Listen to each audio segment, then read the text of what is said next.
Hello बच्चों, आप सभी का फिर से बहुत स्वागत है क्लास 6 गणित की नई पाठ्य पुस्तक गणित प्रकाश के अध्याय 9 में, जो कि है सममिति। अंग्रेजी में इसे हम सिमेट्री भी कहते हैं।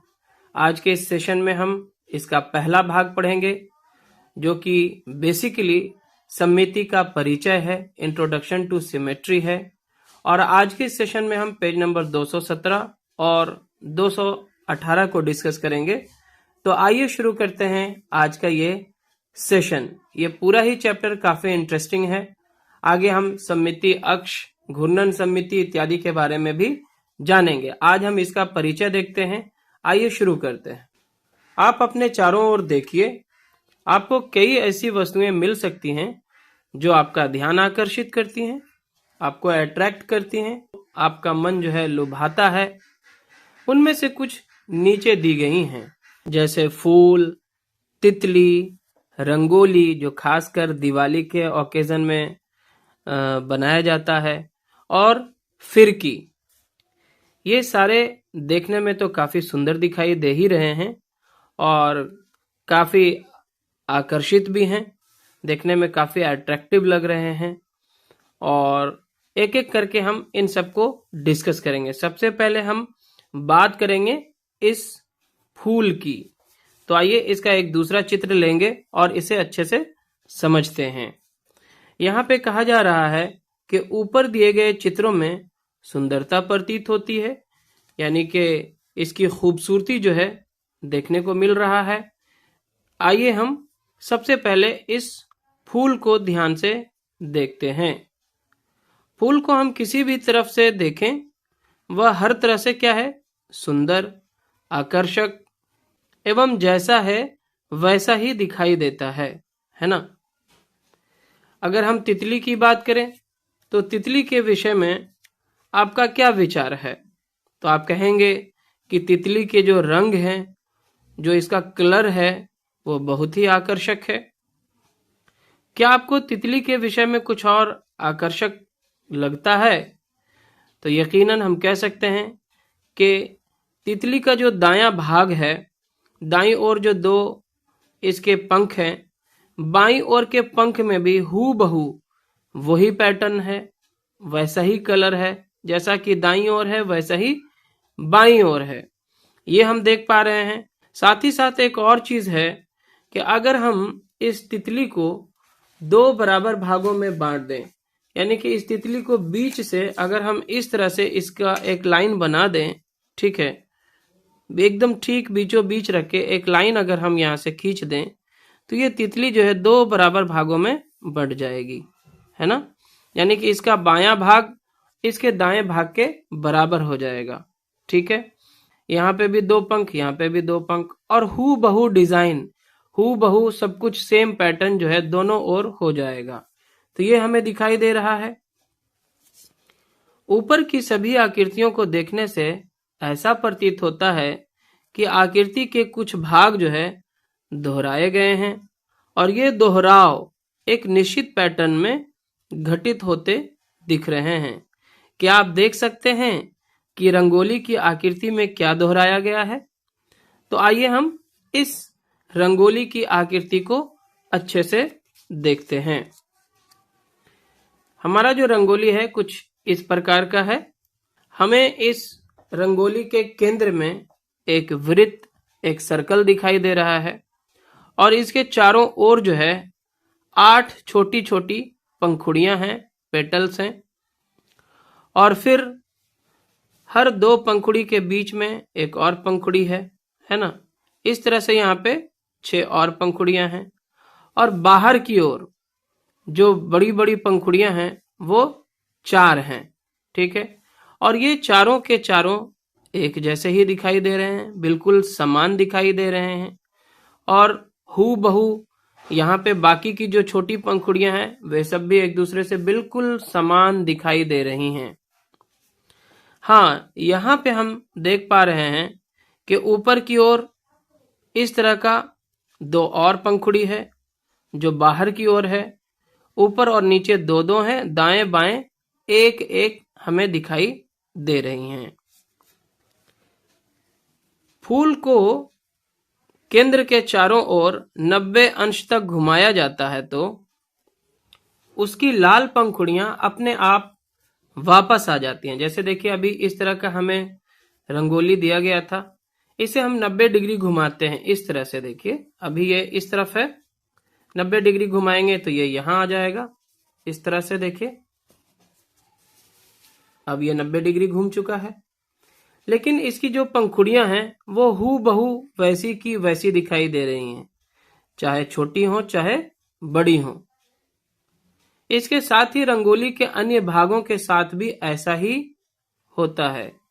लेकिन यहाँ पे आप ध्यान से देखेंगे तो सारी की सारी पंखुड़ियां तो वैसी हैं, लेकिन जो बाहर की ओर पंखुड़ियां हैं क्या वो भी एक जैसी हैं? तो आपका उत्तर होगा नहीं। पहले जो है ऊपर की ओर बाहर की ओर ये इस स्थिति में था। देखिए यहाँ पे 2 पंखुड़ियां थी, लेकिन जब हमने इसको 90 डिग्री पे घुमा दिया इस तरह से, तो ये जो है अंदर की ओर जितनी पंखुड़ियां हैं वो तो सब सेम टू सेम है, लेकिन यहाँ पे 2 की जगह क्या हो गया, एक ही पंखुड़ी यहाँ पे हमें बाहर की ओर जो दिखाई दे रहा है। तो इस प्रकार हम ये नहीं कह सकते कि 90 डिग्री घुमाने पर ये हूबहू वैसा ही दिखाई देता है।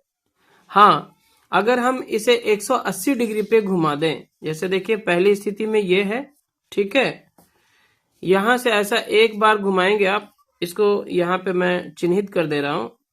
देखिए ये अभी इस पोजीशन में नीचे की ओर, इसे जब आप ऐसा मूव करोगे तो ये एक चक्कर हुआ 90 डिग्री। यहाँ पे एक जैसा तो नहीं दिख रहा है, लेकिन जब फिर आप इसे एक और ऐसा घुमा दो 90 डिग्री और, यानी कि 90 90 180 डिग्री पे घुमा दो, तो ये बिल्कुल हूबहू वैसा ही दिखाई देता है। सारी की सारी पंखुड़ियां जो अंदर की ओर हैं या बाहर की ओर हैं, सब के सब एक जैसे समान दिखाई दे रहे हैं, है ना। तो इस प्रकार ये 180 डिग्री पर बिल्कुल सेम टू सेम वैसे ही पहली स्थिति में ये वापस आ जाती है। ठीक है, चलिए आगे बढ़ते हैं कि फिरकी के विषय में आप क्या सोचते हैं। तो चलिए हम एक फिरकी को लेकर आते हैं। यहाँ पे फिरकी का चित्र हमें इस प्रकार से दिया गया था। ठीक है, क्या आप देखते हैं कि फिरकी के संदर्भ में कौन सा पैटर्न दोहराया जा रहा है? संकेत, पहले षटभुज को देखें। अब षटभुज क्या होता है ये आप पहले भी ही जान चुके हैं कि षटभुज जो है 6 भुजाओं से बनी एक बंदाकृति होती है। यहां पे आप फिरकी के अंदर जो पिनव्हील आप देख पा रहे हैं, एक षटभुज को आसानी से देख सकते हैं, जो इस तरह से है। यहाँ पे देखिए, यहां से यहां तक एक इसकी भुजा हो गई, और यहां से यहां तक 2 हो गया, फिर यहां से यहां तक में देखिए 3 हो गया, यहां से यहां तक में 4 हो गया, यहां से यहां तक में ये 5 हो गया, और यहां से यहां तक ये 6 भुजाएं आप देख सकते हैं। ठीक है, तो ये एक षटभुज है। क्या आप बता सकते हैं कि षटभुज की प्रत्येक भुजा पर कौन सी आकृति दोहराई जाती है?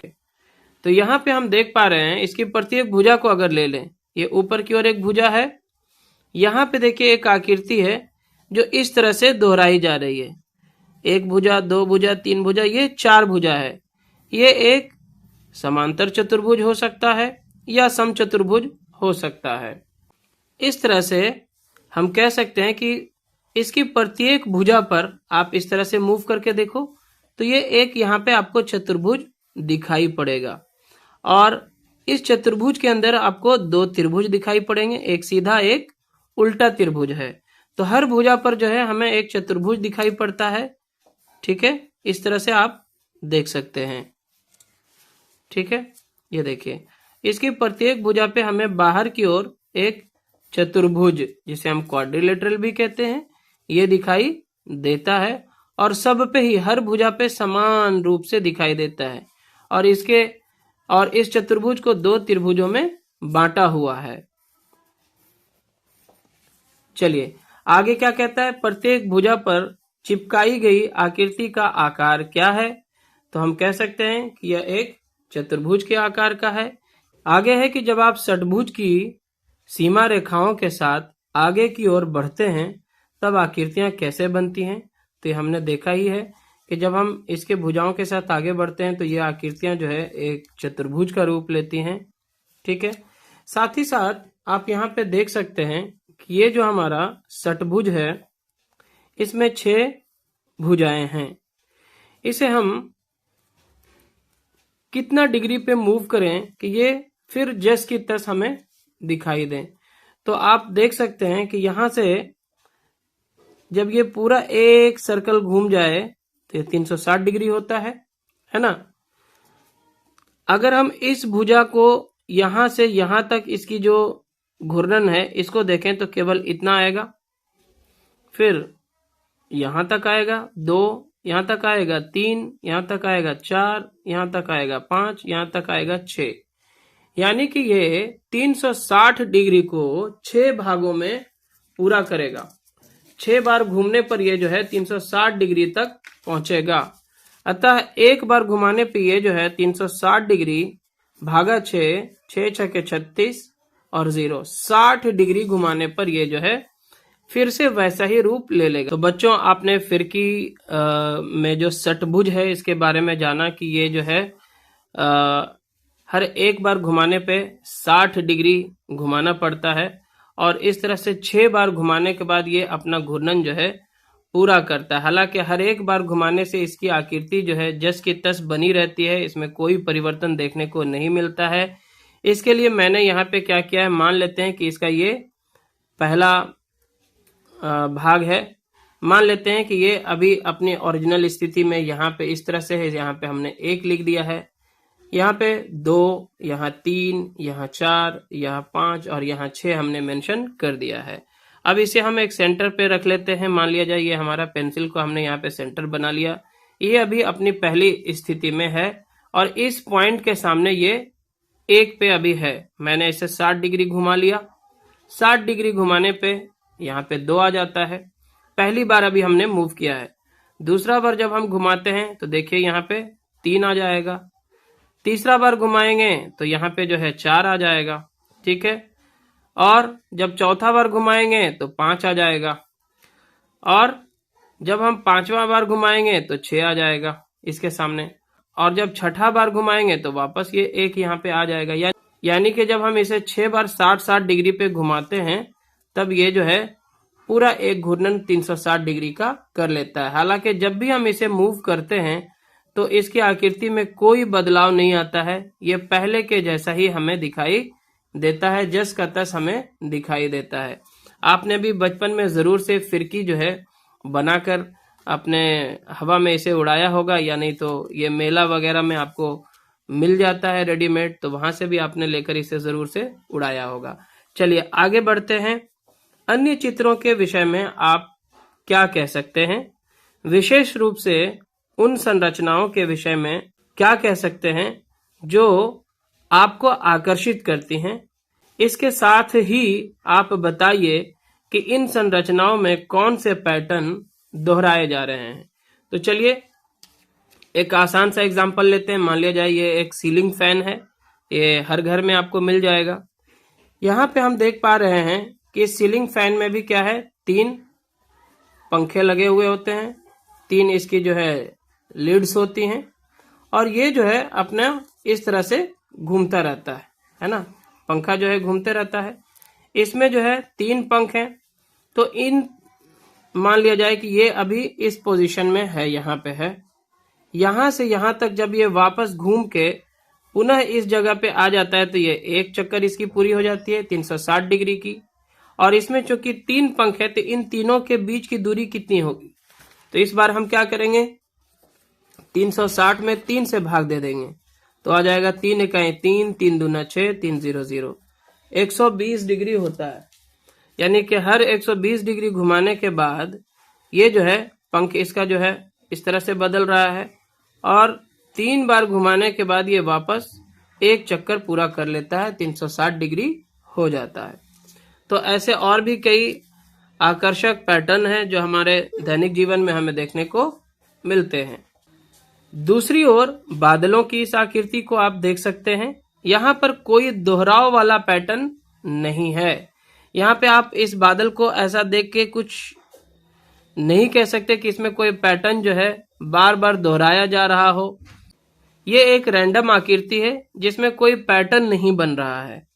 हम यह भी कह सकते हैं कि पहली 4 आकृतियां सममित या सिमेट्रिकल हैं और अंतिम एक सममित नहीं है। पहली 4 आकृतियां यानी कि इन चारों के बारे में बात हो रही है। कहा गया है कि ये सारी की सारी जो है एक सममित आकृति हैं। जैसे देखिए, सममित आकृति क्या होता है? जिस आकृति को 2 ऐसे बराबर भागों में बांटा जा सके जिससे देखने से जो है दोनों हूबहू एक जैसे प्रतीत होते हैं और एक पर एक को रखा जा सकता है। जैसे यहाँ पे देखिए, अगर तितली को 2 हिस्से में बांट दिया जाए तो दोनों ओर जो है ये दाएं बाएं बिल्कुल सेम टू सेम दिखाई देती हैं। इसी तरह से अगर हम इस फ्लावर की बात करें तो इसको चाहे तो आप इस तरह से बांट सकते हैं, ठीक है, चाहे तो इस तरह से भी बांट सकते हैं, ठीक है, चाहे तो इस तरह से भी बांट सकते हैं, ठीक है। हर स्थिति में ये जो है बिल्कुल आधा आधा एक दूसरे के दिखाई देगा। तो यहाँ पे कुल मिला के हम जो है इसमें 6 सममित अक्ष खींच सकते हैं। एक तो ये हो गया, 2 हो गया, ये 3 हो गया, और साथ ही साथ आप चाहें तो इस तरह से भी बांट सकते हैं सममित अक्ष, ठीक है। ये ऐसा बाहर बाहर 4 हो जाएगा। फिर यहाँ से इस तरह से खींचेंगे आप तो ये 5 हो जाएगा, और फिर चाहें आप तो यहाँ से भी इसे बांट सकते हैं, ठीक है, ये 6 हो जाएगा। इस रंगोली में भी हम 4 सममित रेखाएं खींच सकते हैं। एक तो इस तरह से आप बांट सकते हैं वर्टिकली, ऊपर से 2 हिस्से में ये इस तरह से बढ़ जाएगा चाहे तो, या फिर हॉरिजॉन्टली भी आप चाहें तो यहाँ से इस तरह से भी ये 2 हिस्से में बढ़ जाएगा, ठीक है। आप चाहें तो इस तरह से भी इसे बांट सकते हैं 2 बराबर भागों में, ठीक है, और इस तरह से भी ये 2 बराबर भागों में बटेगा, ठीक है। ये लाइन जो है यहां से होके गुजरना चाहिए था, ठीक है। इस तरह से हम रंगोली को भी एक सममित आकृति कहेंगे। फिरकी में इस तरह का कोई सममित अक्ष तो नहीं होता है, लेकिन इसमें हम घूर्णन समिति को देख सकते हैं। तो ये सारी की सारी जो है सममित आकृतियां हैं, जबकि ये बादल जो है एक सममित आकृति नहीं है, क्योंकि इसे हम कहां से बांटे कि ये दोनों तरफ जो है एक जैसा दिखाई देगा। तो ऐसा कोई शेप यहाँ पे बन ही नहीं रहा है, ठीक है। चलिए, तो यहाँ पे जो मेन पॉइंट है वो ये निकल कर आया कि सममिति यानी कि सिमेट्री का अर्थ है जो किसी आकृति के भाग या भागों में किसी निश्चित पैटर्न में दोहराया जाए, ठीक है। और आगे यहाँ पे 2 और बहुत ही आकर्षक कहें कि स्मारक यहाँ पे दिखाई दे रहे हैं। एक तो यहाँ पे आप ताजमहल देख पा रहे हैं जो आगरा में स्थित है। यहाँ पे आप इनकी संरचनाओं में कौन सी सममितियां देखते हैं? तो हम ये देख पा रहे हैं कि बीचों बीच एक जो है गुंबद है, इसके दाईं और बाईं ओर फिर से एक छोटा गुंबद है। फिर जो दाईं ओर जो भी तरह की आकृति है, जैसी बनावट है, जैसे मीनार है, बाईं ओर भी ठीक उतना ही दूरी पे उतना ही ऊंचा मीनार है। यहाँ पे एक है तो यहाँ भी एक है, यहाँ फ्रंट में एक है तो यहाँ भी फ्रंट में एक है, उतना ही ऊंचाई, सेम हूबहू सारी संरचना। और ये जो पेड़ आपको दिख रहे हैं ये भी समान दूरी पे समान तरह के ही दिखाई दे रहे हैं। तो अगर हम इसे बीचों बीच यहाँ से अगर बांटें तो ये बिल्कुल दोनों ओर जो है बराबर दिखाई देगा, ठीक है। इसी तरह से यहाँ पे गोपुरम आप देख पा रहे हैं जो आमतौर से दक्षिण भारत में आपको दिखाई देता है, जैसे कर्नाटका हो गया या फिर तमिलनाडु हो गया। इस तरह के जो राज्य हैं जहाँ पे हिंदू मंदिरों के द्वार के रूप में जो है गोपुरम बनाया जाता है। और यहाँ पे अगर हम गोपुरम को यहाँ से बीचों बीच सेंटर से 2 भागों में अगर इस तरह से बांट दें तो ये दाईं ओर और बाईं ओर दोनों बिल्कुल समान दिखाई दे रहा है। तो अतः ये भी एक सिमेट्रिकल फिगर है, सममित आकृति है। तो आज के इस सेशन में यहीं तक, आगे और भी काफी इंटरेस्टिंग क्लासेस है।